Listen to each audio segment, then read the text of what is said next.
எந்த காலத்திலும் தமிழ்நாட்டிலே பாரதிய ஜனதா கட்சி என்கின்ற மதவாத அமைப்பு காலூண்டவே முடியாது.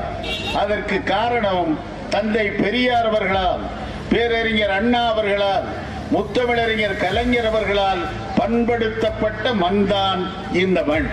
இங்கே மதத்தால் வேறுபட்டிருந்தாலும் சரி, ஜாதியால் வேறுபட்டிருந்தாலும் சரி, எல்லோரும் அண்ணன் தம்பிகளாக வாழக்கூடிய அளவிற்கு இந்த மண் இந்த தலைவர்களாலே பக்குவப்படுத்தப்பட்டிருக்கிறது.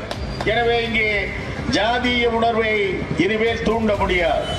மதவாத கருத்துக்களை இங்கே தெரிவித்து மதங்களுக்கு இடையே சண்டை சச்சரவுகளை நிச்சயமாக உருவாக்க முடியாது.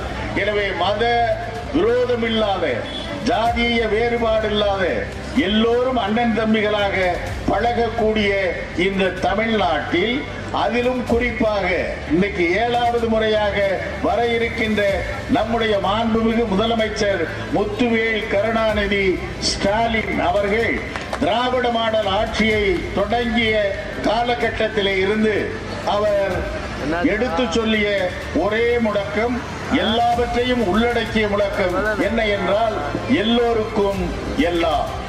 எல்லோருக்கும் எல்லாம் என்பதில் ஒரு சமத்துவத்தை அவர் தெரிவிக்கிறார்.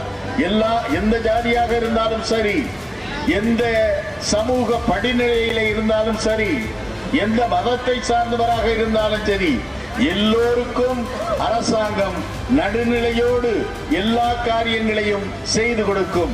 எல்லோருக்கும் எல்லாம் என்பதுதான் திராவிட மாடல் ஆட்சியினுடைய மூல முழக்கம் என்பதை ஆரம்ப கட்டத்திலேயே, பதவி பிரமாணம் எடுத்துக் கொள்ளுகின்ற அந்த காலகட்டத்திலேயே மிக தெளிவாக சொல்லிவிட்டார்கள்.